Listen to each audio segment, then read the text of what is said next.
Meu nome é Santiago, e a história que vou contar aconteceu há muitos anos em uma pequena vila chamada La Peña, no interior do México.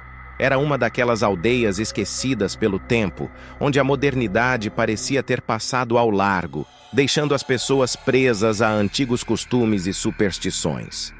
Eu era um jovem de 20 anos, impetuoso e cético, sem muito interesse nas histórias que os mais velhos contavam sobre o lugar. Minha avó sempre falava sobre La Peña com reverência, como se a própria terra tivesse algo de sagrado, ou talvez amaldiçoado. Ela dizia que ninguém devia se aproximar da velha igreja abandonada no topo da colina. Segundo ela, ali vivia uma entidade que trazia a desgraça a quem ousasse perturbar sua paz. É apenas uma lenda, pensava eu sem dar muita importância. Um dia, meus amigos e eu decidimos explorar o local, mais por curiosidade do que por qualquer outro motivo.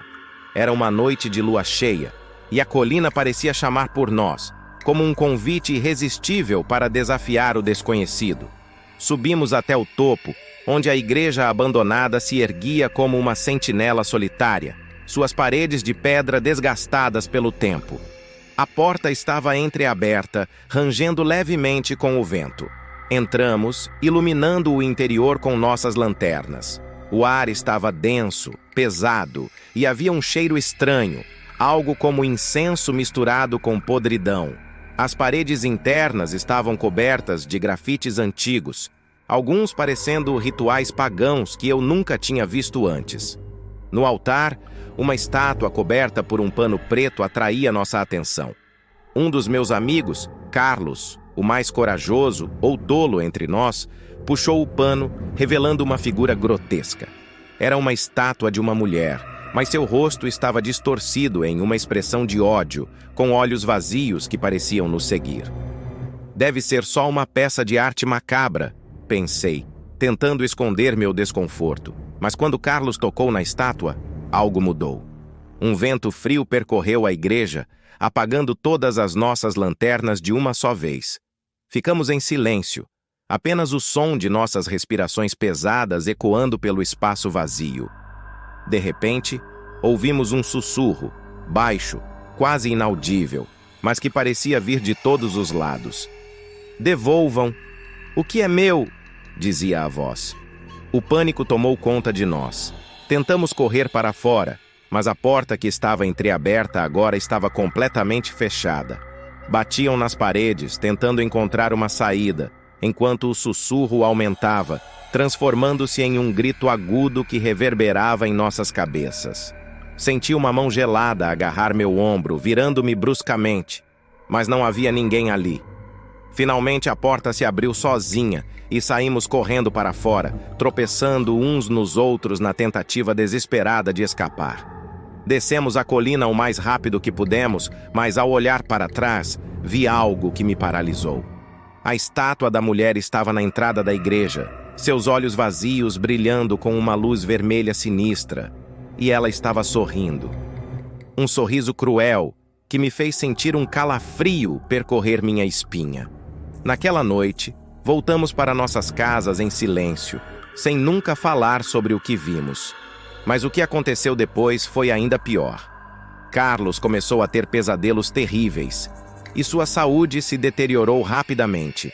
Ele dizia que a mulher da estátua o visitava todas as noites, sussurrando em seu ouvido, exigindo que ele devolvesse algo. Não sabíamos do que se tratava, mas uma semana depois, Carlos foi encontrado morto em seu quarto, seus olhos abertos, fixos no teto, com a mesma expressão de horror que vimos naquela noite. Os outros também não escaparam. Um por um, meus amigos começaram a morrer de maneiras inexplicáveis. Acidentes, doenças repentinas, suicídios. Era como se uma maldição tivesse sido lançada sobre nós. Eu fui o único que sobreviveu, mas carrego comigo o fardo daquela noite. Hoje, estou velho e cansado, vivendo sozinho em uma cabana longe de qualquer civilização. Nunca mais voltei a La Peña, mas sei que a entidade ainda está lá, esperando por mais vítimas. Às vezes ouço sussurros à noite e sinto que minha hora está chegando. A maldição não esquece, e a morte não se apressa. Se algum dia você ouvir falar de La Penha e da velha igreja abandonada no topo da colina, faça um favor a si mesmo. Fique longe. Algumas portas não devem ser abertas, e alguns segredos devem permanecer enterrados, junto com os mortos. Meu nome é Júlio, tenho 34 anos e sou natural de um pequeno município no interior do Brasil chamado Pedra Morta.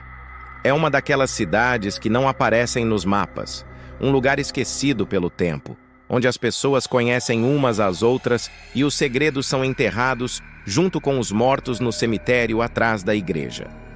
A igreja de Pedra Morta sempre foi o centro da vida comunitária. Uma construção antiga, erguida no século XVIII, com suas paredes de pedra e um campanário que, segundo os mais velhos, nunca deveria ter sido tocado. Diziam que a igreja tinha sido erguida sobre as ruínas de um antigo cemitério indígena, amaldiçoado por xamãs que juraram proteger seus mortos do homem branco. Cresci ouvindo essas histórias, mas como muitos outros, nunca dei ouvidos. Eram apenas lendas, histórias que as avós contavam para assustar as crianças. Porém, com o tempo, percebi que havia algo de errado com aquele lugar. E foi só quando eu voltei para Pedra Morta, muitos anos depois de sair para estudar na capital, que entendi a verdadeira natureza da maldição que pairava sobre a igreja. Era um sábado à tarde, quando o padre Antônio, que estava na paróquia há mais de 50 anos, faleceu. A causa da morte foi um ataque cardíaco, mas a forma como ele foi encontrado deixou todos perturbados. Seu corpo estava caído diante do altar, com os olhos arregalados em um terror congelado e a boca aberta, como se estivesse gritando. Ao redor dele, as velas haviam derretido completamente, formando símbolos estranhos no chão de pedra. Um cheiro de enxofre impregnava o ar, como se o próprio inferno tivesse se manifestado ali. Apesar do medo, a comunidade decidiu realizar o velório na própria igreja, um costume antigo. O corpo do padre foi colocado dentro de um caixão simples, diante do altar onde ele havia pregado por décadas. Eu e alguns amigos decidimos passar a noite na igreja, em vigília.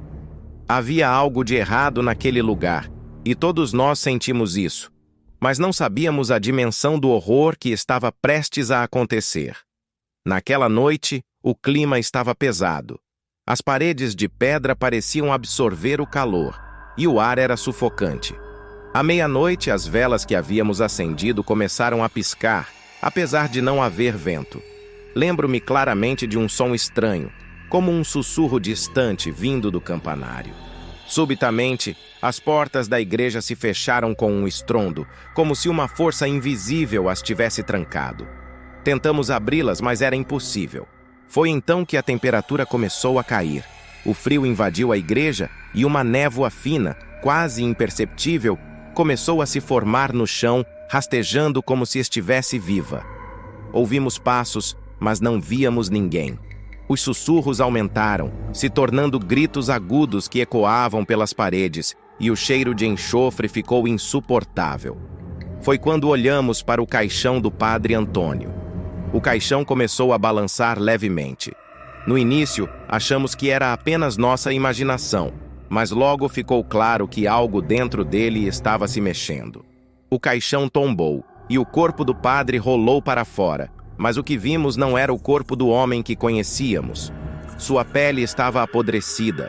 Os olhos, agora completamente negros, se abriram e nos encararam com um ódio sobrenatural. Sua boca começou a se mover, emitindo palavras em uma língua que nenhum de nós conhecia, mas que congelava o sangue em nossas veias. De repente, a igreja inteira começou a tremer. As paredes de pedra, que haviam permanecido firmes por séculos, começaram a rachar. Figuras escuras, como sombras grotescas, surgiram do chão, dançando ao redor do corpo do padre. Eram espectros, almas perdidas, presas naquele lugar amaldiçoado. Uma delas se destacou, uma figura alta e encapuzada, com olhos vermelhos brilhando na escuridão. Ele apontou para nós e, naquele momento, Sentimos como se estivéssemos sendo julgados por algo muito além de nossa compreensão. Eu lembro de ter gritado para meus amigos correrem, mas nenhum de nós conseguiu se mover.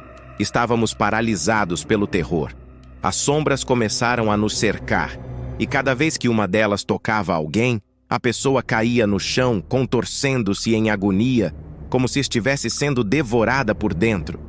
Eu senti uma das sombras se aproximar de mim, e quando finalmente conseguiu me alcançar, uma dor indescritível tomou conta do meu corpo. Era como se minha alma estivesse sendo arrancada do meu peito, pedaço por pedaço. A última coisa que lembro antes de perder a consciência foi o som das risadas. Risadas macabras, que ecoavam por toda a igreja, misturadas com os gritos dos meus amigos. Quando acordei, estava deitado no chão frio, sozinho. O silêncio era absoluto, exceto pelo som distante de sinos que tocavam. Olhei ao redor e vi que as portas da igreja estavam abertas. Corri para fora sem olhar para trás e nunca mais voltei. Pedra Morta nunca mais foi a mesma.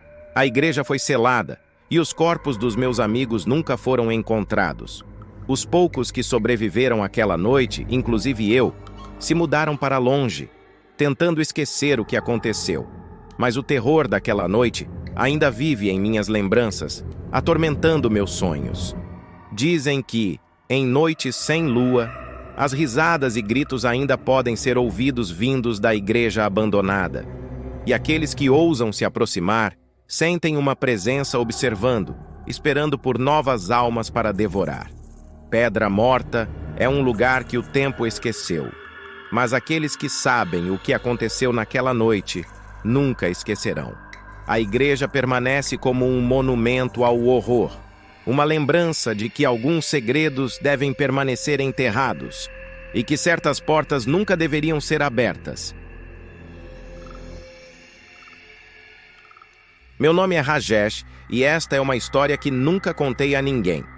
Eu sou um homem prático, um cético por natureza. Mas o que aconteceu comigo há 5 anos na Índia, na pequena vila de Kuldhara, mudou completamente a forma como vejo o mundo. Kuldhara é uma aldeia abandonada no deserto do Rajastão. É conhecida como a Vila dos Fantasmas. A história conta que há cerca de 200 anos, todos os habitantes de Kuldhara desapareceram da noite para o dia, deixando a vila deserta.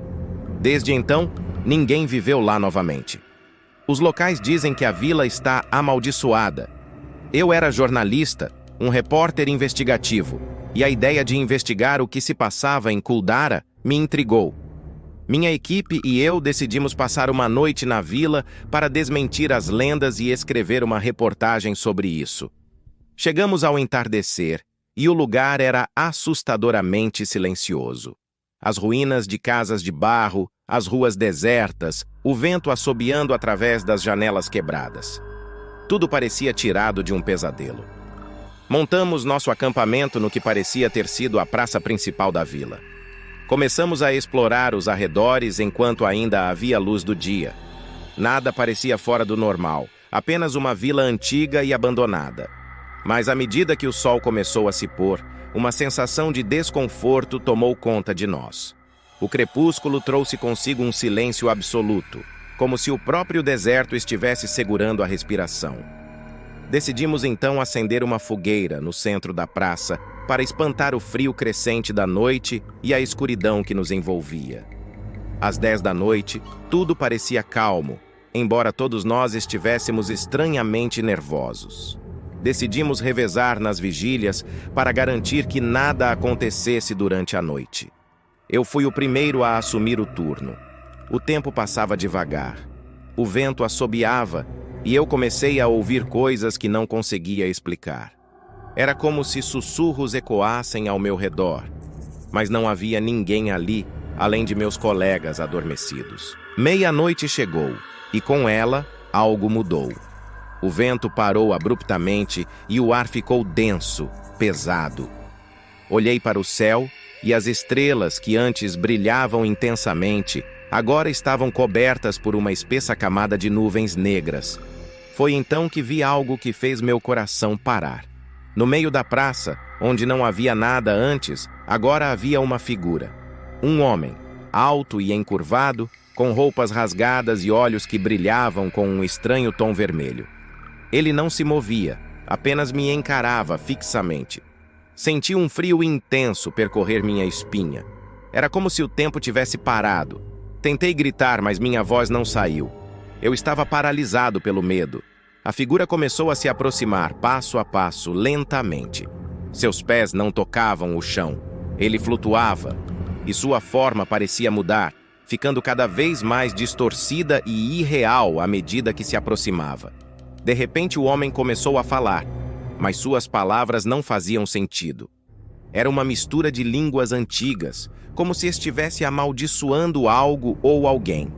Sua voz era grave, profunda, ecoando em minha mente como um trovão distante. Finalmente, quando estava a poucos metros de mim, ele parou.